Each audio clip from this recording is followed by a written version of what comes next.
When you get sick of talking about it, it's just starting to have an impact.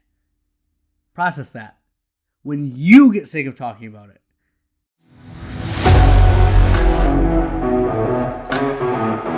All right, my friends, the Ultimate OD Podcast, very good episode. This episode is building on episode 149.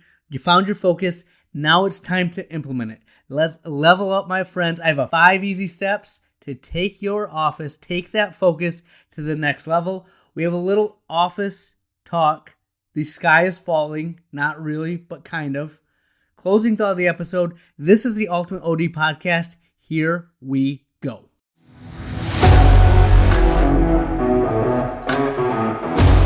All right, friends, thank you for the likes, subscriptions, people reaching out. I've talked to more of you Ultimate ODs out there in the past 2-3 weeks than I ever have before. It's awesome. I'm figuring out where you guys are at, what you're doing, the mountains that you're trying to climb. I love it. I'm right there with you. This is amazing. It's why I created the podcast. It's why we have the Ultimate OD mastermind group that we are forming, that we're going to meet sometime in June. It's growing. It's happening. I'm excited. So remember that there's strength in numbers.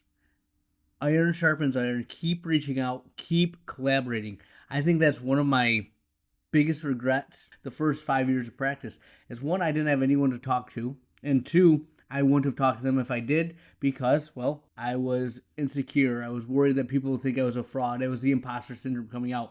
Well, guess what? We're all figuring it out. That's the purpose of what we do, what we're trying to create in our brand. So keep it up. Today, we are talking about one of my favorite things in private practice. It's taking the idea and implementing it. Remember in episode 149, that was 2 weeks ago from this episode, we talked about focus, narrowing it down, being focused. Well, now that you've done that, what are the next steps? What do you do? That's what we're going to talk about. Now, believe it or not, you've done this numerous times.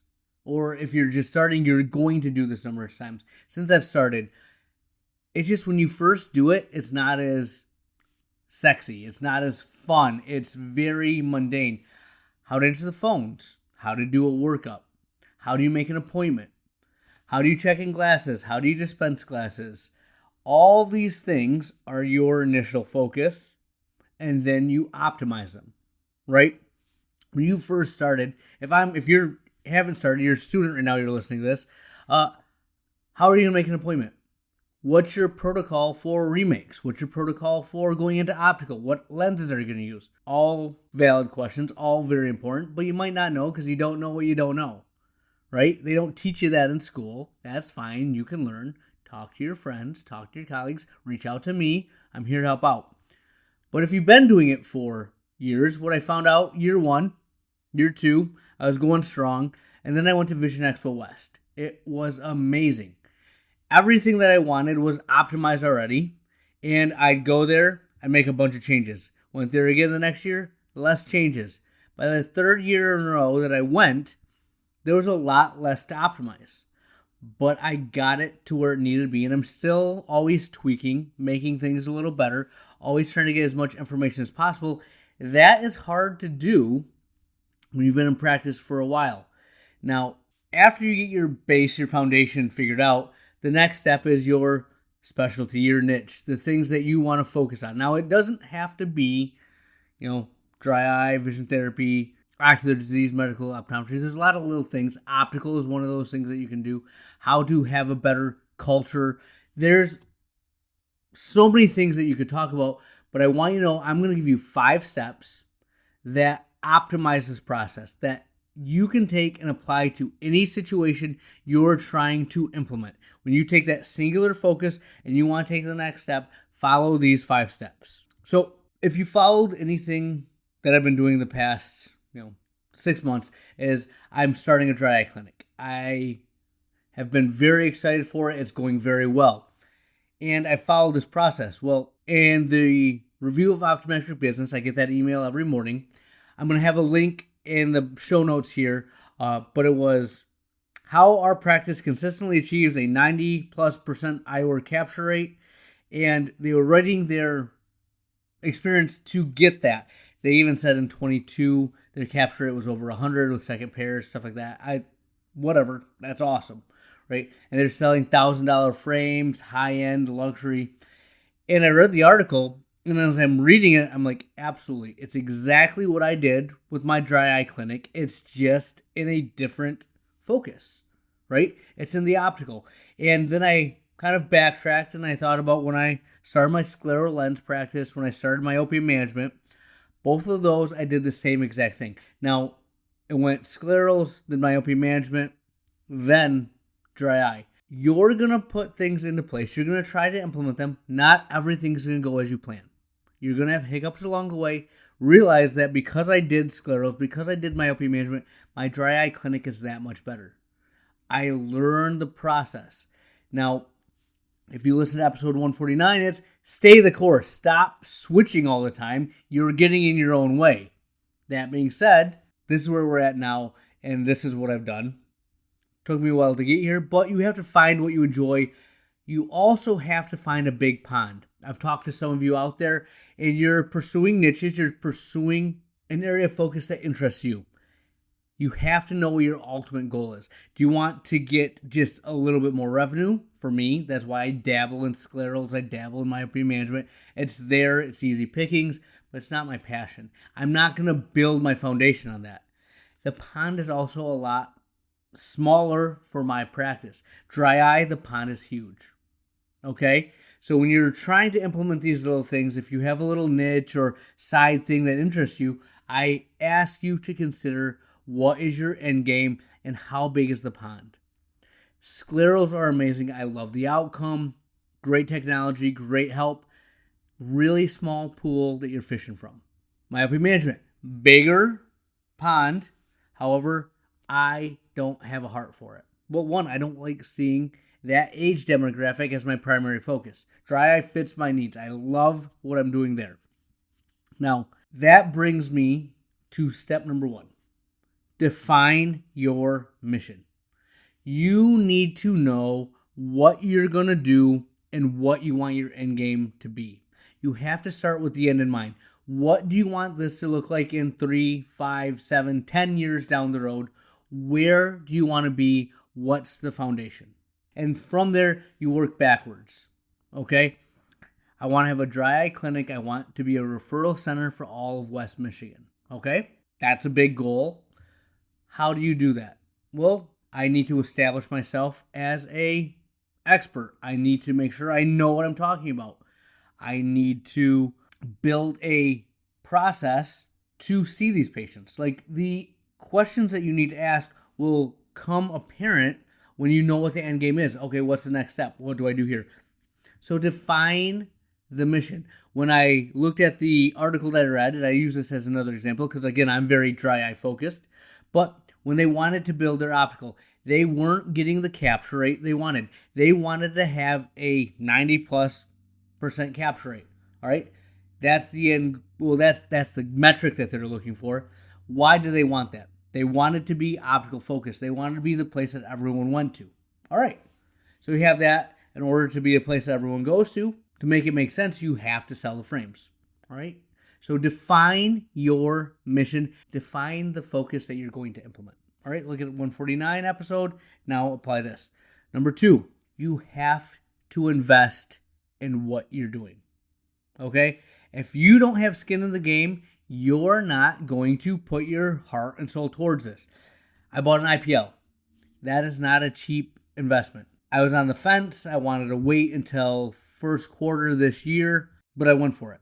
End of the year, you know how salesmen are, and truthfully, I wanted to be sold. Okay? However, I said to myself, I buy this. This is too big of an investment to be sitting in the corner gathering dust, like the axial biometer. All right, it was part of my master plan for the myopia management clinic, my corneal topographer. I use it, but not as much as I should, right? Because I empirically fit a lot of my sclerals. I don't do a lot of ortho K like I thought. That's $20K of equipment just sitting there, but it's there. Now, multiply that by a couple factors, and then you have an IPL. If I was going to invest in this, I was going to be the dry eye guy. I was going to talk to my patients about it. I am not going to fail. I had that mindset. I put skin in the game. Okay? I also read everything I possibly could and knew that in order for you to be successful, in order for your patients to buy in, you have to have the things you're recommending. That's your, tea tree foam cleansers, your Avanova hypochlorous acid spray, your masks, brewer masks, derm masks, tranquilizer masks. All these masks that you have to have in office. Your artificial teardrops, which ones do you believe in? Which ones do you have in office? What ointments are you using? I have all of that here, and I created a process for my staff to present them, but I invested in the overhead. I invested in that inventory. I'm selling through it like hotcakes. However, I have to re-up. It's always a tough pill to swallow when you sell through your inventory and then you have to buy a bunch more. Like, again, this is my expenses. That's my inventory. But my cost, my average sale has increased because I have that there. Also, my dry eye clinic has grown because we are experts in what we do. We're not just saying go get baby shampoo and some rice pack that you made at home. This is a specific mask for this specific reason. This is a specific drop for this specific reason. But invest. In the article that I read, they knew what type of frame lines they wanted to have, what price points they wanted to be in, and they invested in those lines. Okay? They went and bought the frames. Right? That's a huge inventory. That's your overhead cost is going to skyrocket. You buy a bunch of high-end frames. Well, like I said, you know what you want. You invest in it. You have skin in the game, but you, my friends, are only a piece of the puzzle. A huge factor in your success is your staff. So step number 3, staff buy-in. They have got to believe in what you're doing. We sell what we believe in. If they don't believe in it, they're not going to sell it. Period. Now, I try to encourage them with being educated on myopia management. But they saw Ortho-K and they thought, that's weird. Like my patients, they saw the multifocal, the MiSight lenses, and they're like, how is that any different than another contact? They hear atropine drops, and how does that work? It was a lot of education process that I didn't sell enough that they'd buy in. Also, some of the patients I tried it on didn't have great success. Didn't help my cause. Scleral lenses, they saw it, they believed in it, but again, when it happens so infrequently, it's really hard to get them excited about it. Now, they all were educated. Every single one of my staff members at the time I was heavy into it knew how to do INR, knew the solutions to use, knew how to take care of them. That was a selling point. When someone came to my office, every single person in the office knew the language, knew how to take care of them, could talk about it. So staff buy-in matters. Training. We had trainers come in from Luminous. That's the Opulite, the IPL that I purchased.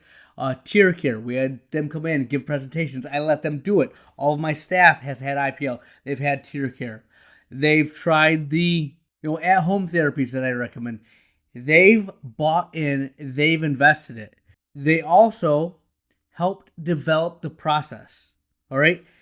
When we were going over, okay, how are we going to present this? I had them come in. We spent an hour, multiple weeks in a row, where we set the protocol. We went over what questions are you going to ask? What tools do you need to present to a patient? And we developed together. Once they bought into it, this is what you said you needed, so you do it, right? It matters. I believe in the IPL because I purchased that thing. They didn't purchase it, right? They have to be educated. They have to be sold. They have to see the results. Same things with the people going to topical. They had vendors come in and present their frames, look at all the frame lines, and then the staff help pick which frame lines they're going to carry. Well, you picked them. They better move. You heard the story. You're invested in this. And let's go. Right? So, define your mission. Invest. Get staff buy-in. Train them. Right? Also, you have to have an energy and a passion and an excitement for what you're doing. I literally, anytime there's a dry eye lecture or webinar, I'm all over it. Articles, I read about it. Anytime I can talk to a patient about dry eye, I let them know. When I can talk to my staff about a dry eye. Today, I had a patient that had severe meibomian gland dropout. So I brought the staff in after the patient was gone, obviously. Hey, look at these photos. This is what we're talking about. This is why we're doing what we're doing. Went over, these are the outcomes that can happen. Anytime I can share a real world experience and have that patient be in their head, I do it. I'm excited about it. They're excited about it. They are invested in the process, but it's because that's our culture. That's what we believe in. You have to set the tone. That starts at the top. That starts with you. That starts with me. Number 4, don't be cookie cutter. All right? You're going to read a lot of articles, a lot of information out there, whether it's vision therapy, dry eye, making your optical the best it possibly can be. I don't care what you're trying to implement. Someone's written about it somewhere. Take it with a grain of salt. I'm not saying don't read the articles. Don't listen to what they say. Don't collaborate with your friends. But for example, one of my mentors, Dr. Martin Carroll, Shine Vision Clinic. Amazing office. I'm trying to build that here. I'm way behind. However, I take all of his principles and I make them my own. What works for him does not necessarily work for me. But if you look at the foundation of what I've built, he's laid that. When you read those articles, that's the foundation, but don't be cookie cutter. You have to believe in it. That energy and passion you don't have if you don't truly believe in what you're putting out there. If you are trying to be someone else, they're always going to be better than you because they're authentically themselves. Take what they're doing and make it your own. But don't be afraid to stand out. Whether it's your frame lines, it's your commitment to dry eye, how you talk about it with every patient, your passion for myopia management. What do you believe in? Make it your own. Make it your personal mission to spread the knowledge, spread the information. Okay? So we defined the mission. We invested in it. Your staff is bought in. You're not cookie cutter. Simplify. You're going to have this in-depth, thought-out process. I've talked to you guys. You are very type A. You want to plan out everything. I do too. I get it. But you know what patients don't get? Know what staff doesn't understand? That complex 10-page document you made for your process. Simplify. If it can't fit on one page, it's too complicated. Yes, I know. That makes it very hard. That's why no one does this. That's why everyone will get to a point and say, yeah, I'm just going to go on to the next thing. And get through the process and get to the next thing.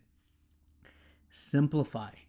The patients can only comprehend so much. Your staff can only comprehend so much. So what does that also tell you? You can't be implementing multiple things. I want to educate my staff on some myopia management things, on some frame things, on some scleral lens things, on some disease things. But you know what? They know enough to get them by. I want their energy, their heart, their soul into dry eye, into that stuff. They need to know it like the back of their hand. Now, believe it or not, I talk about it incessantly. Like, you have to be annoyed by it. But you know what? They still forget. They are still looking for reminders. When you get sick of talking about it, it's just starting to have an impact. Process that. When you get sick of talking about it, and I can talk about dry eye forever. I'm still not sick of talking about it, but you know what? They still are trying to process. It's a function of everything we do. Every morning meeting, every office meeting, we have a segment devoted to dry eye, right? Now think about that. You want to start a dry eye clinic. Are you going to compete with that? You can, but are you going to be authentically the same? Now, the people starting that awesome clinic for optical, awesome optical, I am not as committed as they are. I don't know every little story of every frame. Like I'm revamping my optical. We'll talk about that later in the next few weeks. And I'm going through it because I know it needs to be done. It's a huge part of my business that I can't neglect. My heart's not there. So you know what I'm doing? Having my optical manager learn the ropes. She's going to take it over. She has the same passion I have for dry eye for optical. And that's how we're going to be successful. She's going to go through the same process. What are we investing in? Is she going to get her staff, her team to buy in? Right? Is she going to make sure that she's not cookie cutter to look at the frame she's picking? And then simplify this for the staff. It works within your practice. It works on your practice. You can apply these 5 steps. So do me a favor. Send me an email of what your focus is. And then, well, that's number 1. Send me an email. I want to know what you're focusing on. What are you going to do in the next 1 to 3 years? From there, you can send me the steps. I'd love to hear it, see what you're doing. Love to give feedback. Love to just see it. Or even if you don't send that to me, do it for yourself. What are you going to invest in? How are you going to get the staff to buy in? How are you going to stand out? And what are you going to do to simplify this process? That's what I have. We'll have more for you next week. All right, my friends, a little office talk. So, you want to be a private practice owner, right? They say it'll be fun. You'll have autonomy. You'll get to practice the way you want to practice.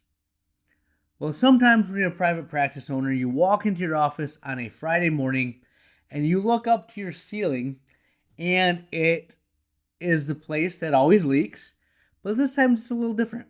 It smells like a septic tank got plugged up and human waste is coming into your only exam room. Well, that's an amazing way to start. You look around. Your staff's there. Hey guys, are we going to pick this up or are we going to do anything? Nope, that's not really in their job description. Apparently, they're not going to climb on the ladder and get that ceiling tile down. So, yours truly climbs up the ladder, gets it down. Disgusting. Thankfully, the leak was stopped the night before. They didn't think to check in my office. Awesome. Falls on me. I smell like human urine. That's an aroma that you want to interact with patients with. Call my wife. Thankfully, we live 6 minutes away. Ash, I'm going to need you to bring me a new dress shirt now. And she laughs and says, oh, what happened? Bring me the dress shirt now. Okay. And she just knew that was the headspace I was in. Comes in and is like, what's going on? Like, another leak. This time was a little more serious. Got everything cleaned up before patients got in. Thankfully, I get in a little early. On Fridays, I work 9 to noon. That's when I'm in the office. Oh, seeing patients. I do stay later. I know, I don't have that life. Yeah, I'm going to get it. But, so get the patients in, get the patients out. On the phone with maintenance. They get a cleaning crew to come in. 3 o'clock. Supposed to come in 3 o'clock. I'm making YouTube videos. Family Vision Optical. Look at my YouTube channel. Trying to build it up. I appreciate if you subscribe. Give me some street cred there. Trying to be a dry eye expert.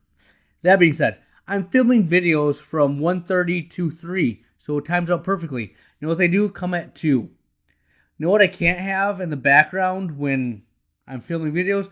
A bunch of like cleaners and fans going. So they have to come back. So again, they cleaned what they could, big stuff, but we really need to deodorize that stuff and whatnot. Thankfully, it's not a harsh smell. I was able to get a lot out. But that's just the life I live, right? Every time you go into the office, your roof could be leaking, the internet could be down, your phones could not be working, your scheduler isn't writing onto the schedule, or you're not sending out reminders to your patients. Now, I tell you this, and it sounds like it might be complaining a bit. And again, I say it with a labor of love. But I can give you that scenario. I can tell you that story. And you know what? I stinking love this profession. I love what I do. I love that I get to see patients. I love that it all weighs on me. Now, it's wearing at times when you're the only one that can do it. But the upside is so stinking sweet. Just the ability to do what we talked about in the rundown here, where you get to find a focus, you get to find your passion, and you get to create that world, that environment, that way to go about things. That's the ultimate rush. Now, I say that and I give you this story to tie it all together, that you're going to find your focus, you're going to try to implement it, and then the world will give you curveballs. The private practice aura that we live in is going to give you a leak in the ceiling. One of those things that just seems like I can't get a win. But do not fret, do not despair, because it's not just you, it's me. I'm sharing it with you. I swear, if you talk to any of your other colleagues, they're going to have a million stories for you of what patients are doing, of what their staff thinks is a good idea, what your staff is doing. Your landlords, what they think is a good idea. When they're cleaning the outside power washing in the middle of your workday and you literally can't get patients in your office. I had one of my friends that had a guy go kind of crazy outside his office and they had to call the cops. That's not appealing to patients walking in. Or they had a Dr. Haas, Owasso, shout out to you. They had a cop pull over a car and block the one exit to his parking lot. So patients could not leave. They could not enter. Because the cop was there, they were afraid to jump the curb to get out. And this went on for like an hour, right? You are not alone. These kerfuffles, if you will, happen to each and every one of us. But that's where we unite. That's where we bond. When I can share this with you, I hope you say, oh, the ceiling full of human waste is a little worse than what I had to deal with today. So if you're having a bad day, think of that. Now, again, I was able to overcome. I survived, and we keep on going. But that's what we do. We have so much respect, so much authority, so many opportunities because of what we do. Do not let the ceiling full of life get you down, right? I hope that's slightly humorous for you. I hope you can relate. If you're feeling, kind of frisky, in the comments below for the YouTube channel, leave a comment of your favorite private practice moment and just how you dealt with it or what you did, or just get it out. I want to hear these things because right now I feel like I might have the worst one. Top me. Let's go. We'll have more for you next week.